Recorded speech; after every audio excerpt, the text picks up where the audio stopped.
No mês de junho do ano passado, eu estava produzindo uma reportagem sobre a vida do padre Rodolfo Lunkenbein e Simão Bororo aqui para a Missão Salesiana.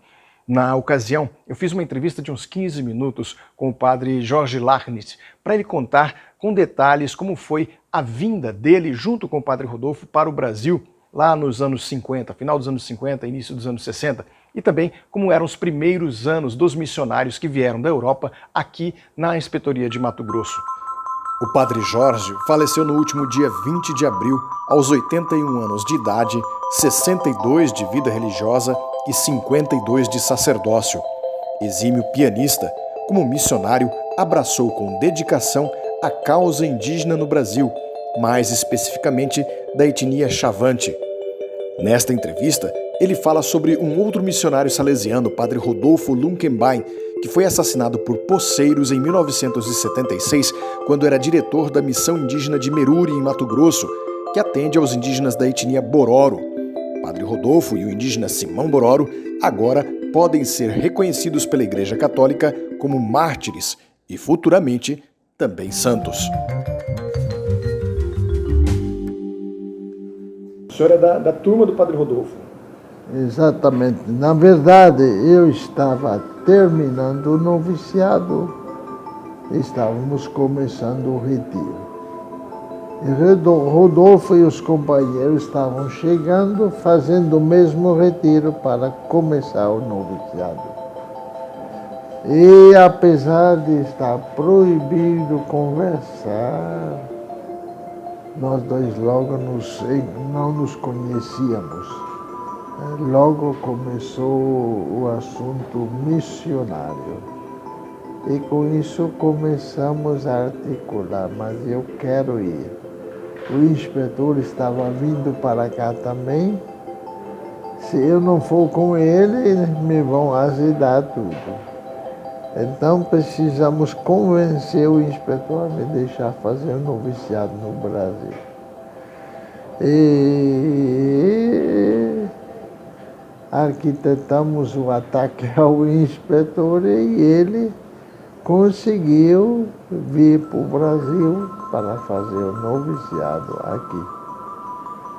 Então nós terminamos o noviciado 15 de agosto.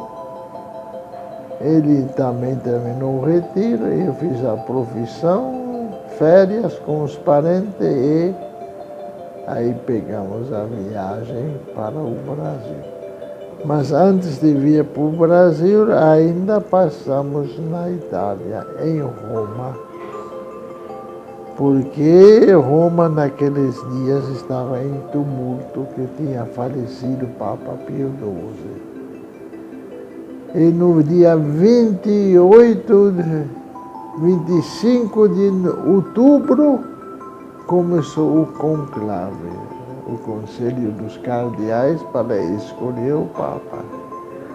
E toda tarde aparece a notícia, eleito, não eleito. Fumaça branca. E nós estávamos sempre na Praça São Pedro. Até que no dia 28 de outubro chegou a grande notícia, João 23. E nós fomos para Gênova, dia 30, saímos de navio.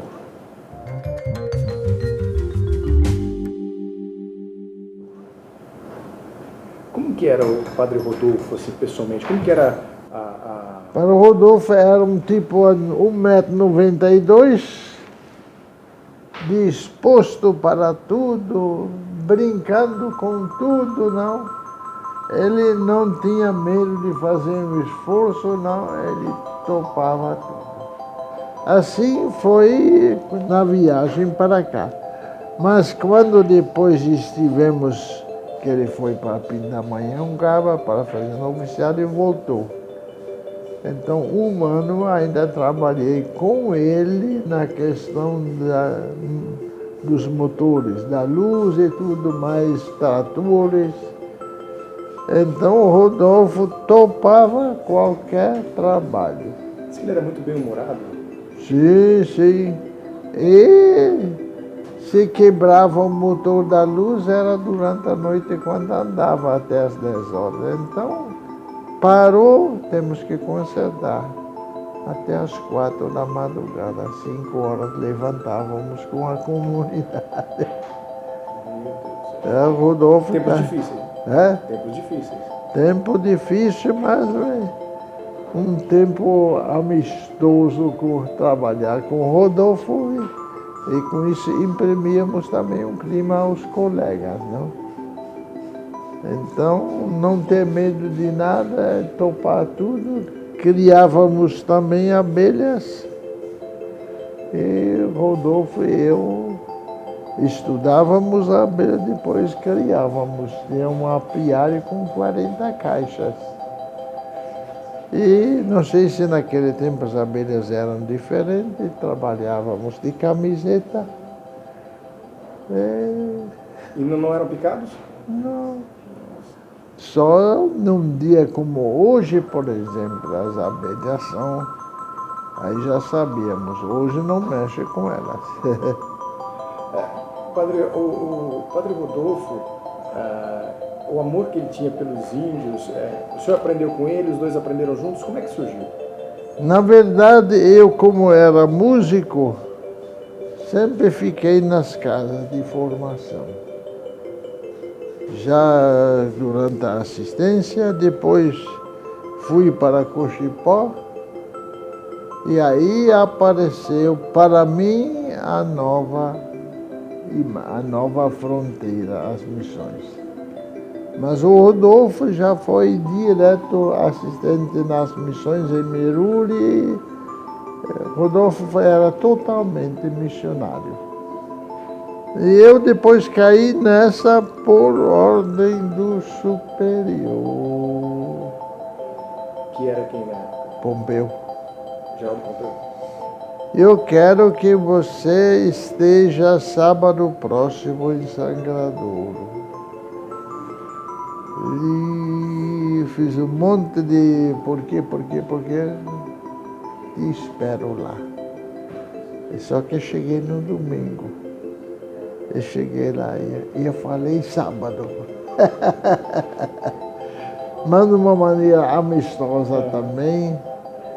Então a gente topava tudo. O inspetor também disposto, não. Mineiro, não. Eu conheci o Padre Geraldo. Era um tipo bom para isso. Então, assim, eu entrei nas missões quando Rodolfo já estava lá em Meruri, não? O senhor foi em Sangradouro e ele estava em Meruri? Estava. Eu, na verdade, nunca trabalhei com os bororos. Só com o Chavante? Só com o Chavante. Primeiro em Sangradouro, depois de 79 para frente, em São Marcos. Mas o Rodolfo era totalmente... Mas temos que antecipar uma coisa. Meruri, naquele tempo, era internato de não indígenas. Então, os bororos estavam mais encostados, mais de lado, não? E Rodolfo começou como assistente dos internos. Ele era linha dura. Linha dura, mas esportivo, não? Padre, esse espírito missionário do Padre Rodolfo levou a fazer uma declaração, que está numa carta que o senhor traduziu uma carta não, é uma homilia do Padre Spitz. Sim, Que ele fala que se quisesse cortar um dedo, ele deixaria cortar os dois braços. Ele era radical nesse aspecto? Sim, porque naquela época ele já se tinha dado conta que a coisa é radical lá. E tanto que eu estava em Sangradouro quando foi demarcada a terra e tivemos algumas surpresas. Só que não me acharam lá. E assim eu escapei. E o assunto era sempre matar o padre, né? E o Rodolfo ainda me deu conselho. Olha, não vai ser besta aí se colocar na frente do revólver, não. Mas ele depois caiu nessa, né? Naturalmente, Sangadura, a situação, Meruri, a situação era outra, mas ele tinha consciência do risco que ele corria. E não recuou, não. Tanto é que 2 dias antes estivemos em Cuiabá para a ordenação de um colega. Rodolfo estava lá. E tomamos cerveja e brincamos. Rodolfo estava mais sério, não? 2 dias depois foi assassinado, não?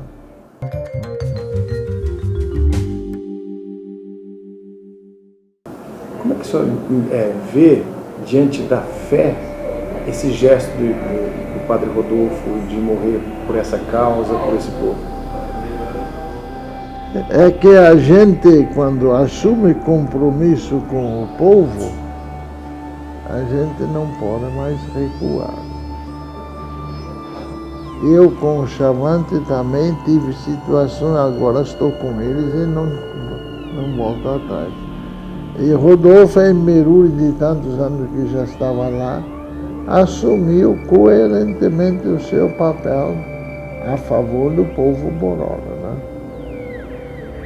E, bom, ele era esportista, corria muitos riscos, mas ele sabia que no fim a coisa era séria pro lado dele. Os primeiros cristãos, quando abraçavam a fé, eles sabiam que provavelmente morreriam por essa causa. O padre Rodolfo tinha esse espírito também? Essa consciência? É que o contexto era outro. Os primeiros cristãos, por que não atribuíam homenagens divinas ao imperador? E por isso eram eliminados. Agora, Rodolfo não era essa visão, não. Mas ele sabia que o contexto é tremendo, não? Era de ter que se sacrificar. E nós também passamos por isso, só que a mim não me pegaram. Em São Marcos também teve uma emboscada preparada de 30 pistoleiros, só que na noite antes chegou a Polícia Federal e prendeu todo mundo. Então as situações eram diferentes, não? Agora, Rodolfo, em Meruri, sabia que podia chegar a isso, mas não recuou. Ele não recuou por uma atitude humana ou por uma atitude de fé? Eu creio mais por uma atitude de fé, porque Rodolfo era um homem de uma fé muito profunda, mas simples, não?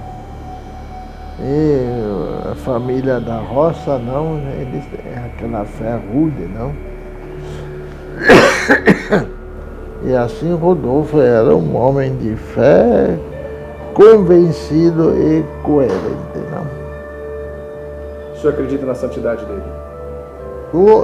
Vivemos com ele, conhecemos ele, uma santidade alegre dele, mas também enfrentando as dificuldades, né? A santidade salesiana consiste em estar sempre alegre e cumprir bem os próprios deveres. Sim. Ele fez isso. No estudo era impecável, né? Estudava mesmo para valer, né? Rodolfo era... Ele faz falta nos dias de hoje? Hã? O padre Rodolfo faz falta nos dias de hoje? Um exemplo desse seria muito convincente, não? Precisaria de gente desse tipo. Eu trabalho como formador também, dou aula, não? O estudo hoje tem outras referências.